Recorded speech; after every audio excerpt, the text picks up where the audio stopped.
নমস্কার বন্ধুরা, চম্পাস কিচেনে সবাইকে স্বাগত জানাই। কনকনে শীত কিন্তু পড়তে শুরু হয়ে গেছে, আর শীত মানেই কিন্তু হাঁসের মাংস খাওয়া যায়। তাই আজকে তোমাদের জন্য নিয়ে এসেছি সহজ সরল ঘরোয়া পদ্ধতিতে তৈরি করা উইন্টার স্পেশাল হাঁসের মাংসের রেসিপি। খুব সহজে ঘরে থাকা মশলা ইউজ করে এই লোভনীয় হাঁসের মাংস কি করে তৈরি করি, চলো তার রেসিপিটা চটপট দেখে নেওয়া যাক।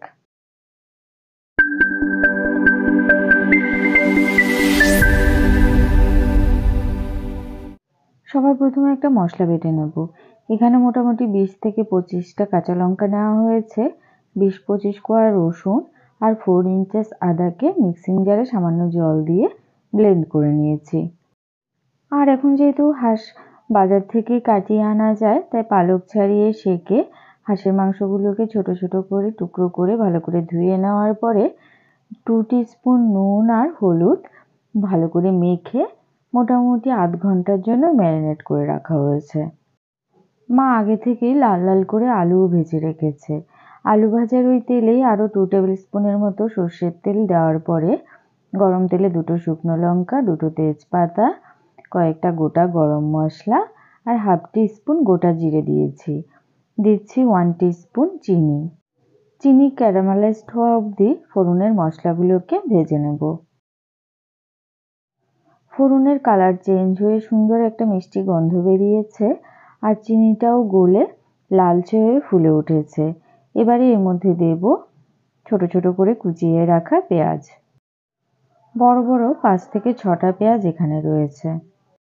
হাঁসের যেহেতু এমনিতেই প্রচুর তেল হয় শীতে, তাই তেলের পরিমাণটা রান্নার সময় একটু কম ব্যবহার করবে।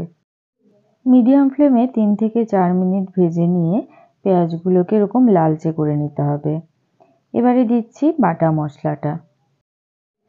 মিক্সিং জারটা ধুয়ে এর মধ্যে দিয়ে দেব সামান্য জল। এতে করে পরক্ষণে যে গুঁড়ো মশলাগুলো দেব সেগুলো আর পুড়ে যাবে না, আর মিক্সিং জারের গায়ে যেটুকুনি মশলা লেগে আছে সেটাও তরকারিতে চলে আসবে। জল দেওয়ার পরে আবারও একবার মশলাটাকে নাড়াচাড়া করে নিচ্ছি। এবারে দিচ্ছি 1 টিস্পুন হলুদ গুঁড়ো। মাংসের মধ্যেও হলুদ গুঁড়ো ব্যবহার করা হয়েছে। 2 টিস্পুন ধনে গুঁড়ো দিচ্ছি, দেব 2 টিস্পুন জিরে গুঁড়ো আর দেব 1 টিস্পুন নুন। তোমাদের দেখানো হয়নি, মাংসটা যখন ম্যারিনেট করেছিল মা, তখন কিন্তু আগেই 2 টিস্পুন নুন আর 1 টিস্পুন হলুদ গুঁড়ো দিয়ে ভালো করে মাখিয়ে রেখেছিল, আর দিয়েছিল সামান্য কাঁচা সর্ষের তেল। তো নুন ঝাল মিষ্টির পরিমাণ অবশ্যই যে যার স্বাদ বুঝে তরকারিতে ব্যবহার করবে। মশলা খুব ভালো করে কষানো হয়ে গেছে, এবারে ম্যারিনেট করা হাঁসের মাংসটা দিয়ে দিলাম।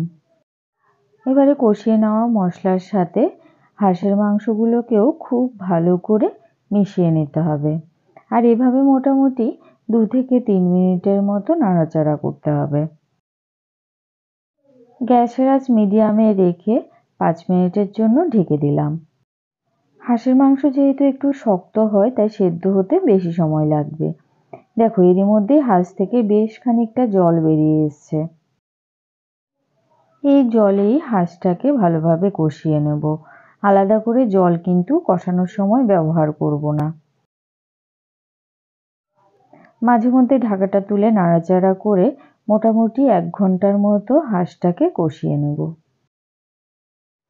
কড়াইয়ের তলা থেকে যেন মাংসটা লেগে না যায়, সেই জন্য অনবরত কিন্তু ঢাকা তুলে তুলে নাড়াচাড়া করে দিতে হবে।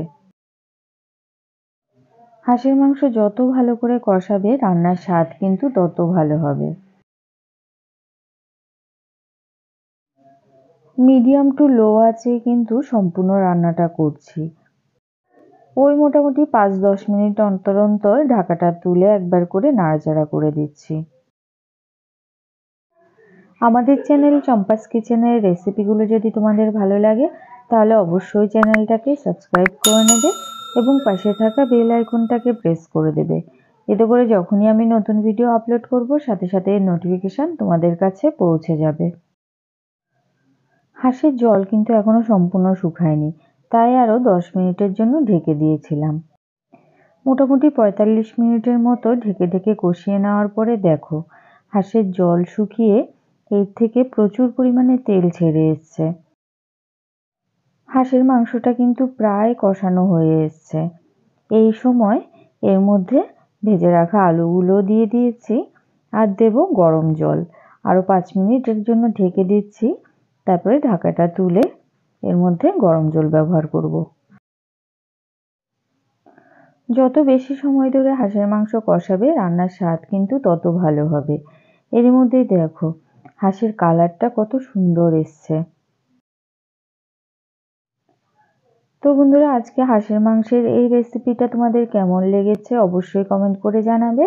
ভালো লাগলে লাইক করবে আর তোমার বন্ধুদের সাথে ভিডিওটাকে শেয়ার করতে কিন্তু একদম ভুলবে না।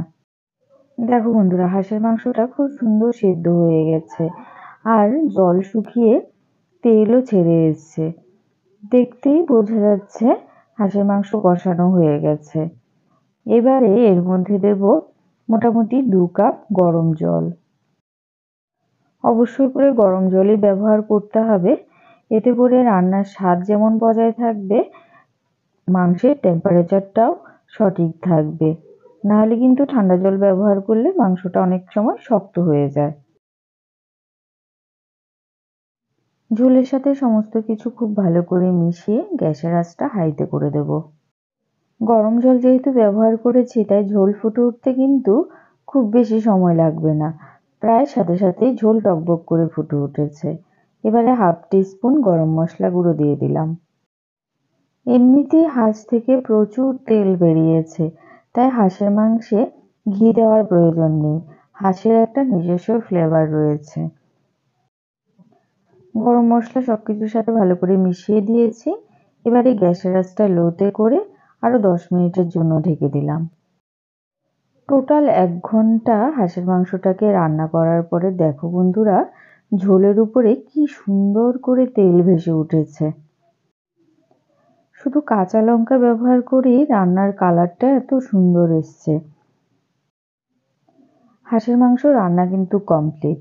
এই সময় গ্যাসের আঁচটা অফ করে দিচ্ছি। তো বন্ধুরা, সহজ সরল ঘরোয়া পদ্ধতিতে তৈরি করা উইন্টার স্পেশাল হাঁসের মাংসের এই রেসিপিটা তোমাদের কেমন লাগলো অবশ্যই কমেন্ট করে জানাবে। ভালো লাগলে লাইক করবে আর তোমার বন্ধুদের সাথে ভিডিওটাকে শেয়ার করতে কিন্তু একদম ভুলবে না। ওই বছরে 1-2বারই হাঁসের মাংস খাওয়া হয় যখন আমি বাবার বাড়িতে আসি। তো যেহেতু আমরা ত্রিপুরা এখন ঘুরতে আসছি, ভাইরাও এসছে, বোনও এসছে, সবাই একসাথে মিলে জমিয়ে আড্ডা দিয়েছি আর এই হাঁসের মাংস দিয়ে ভাত খেয়েছি রাতে। বেশ ভালো লেগেছে খেতে এটা। শীতে গরম গরম ভাতের সাথে এরকম হাঁসের মাংস খেতে কারা কারা পছন্দ করো জানিও কিন্তু। আমার তো খেতে অসাধারণ লাগে। আর বিশেষ করে এই ঝোলটা যখন পরের দিন সকালবেলা খাবো না, তখন জমে একদম ক্ষীর হয়ে থাকবে। এতক্ষণ আমার পাশে থেকে ভিডিওটা দেখার জন্য অনেক অনেক ধন্যবাদ। ভালো থাকবে, সুস্থ থাকবে। পরের ভিডিওতে আবার দেখা হবে। বাই।